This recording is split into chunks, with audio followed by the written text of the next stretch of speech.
Hello বন্ধুরা, তো বাইরে চলছে বর্ষার মরশুম।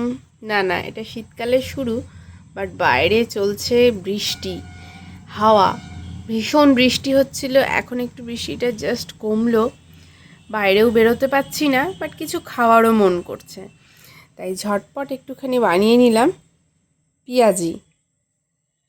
ঘরে তেমন কিছু উপকরণও ছিল না আজকে, এই যে আমি বানিয়ে নিয়েছি আমার আর ভ্রমণের জন্য পেঁয়াজি। আর এই যে পাশে আমার ভ্রমরসোনা জানলার উপর দাঁড়িয়ে ঝুলছে, ওর এটাই কাজ, ফেভারিট প্লেস এটা ওর। আর বাইরে চলছে ঠান্ডা ঠান্ডা হাওয়া, সাথে বৃষ্টি, জাস্ট কমেছে একটু বৃষ্টিটা, আবার আসবে হয়তো। তো কার কার ওখানে বৃষ্টি হচ্ছে সবাই জানাবে কমেন্টে, অ্যান্ড এই বৃষ্টিটা কেমনভাবে সবাই এনজয় করছো সেটাও জানিও। দেখা হবে আবার অন্য কোনো ভিডিওতে। বাই।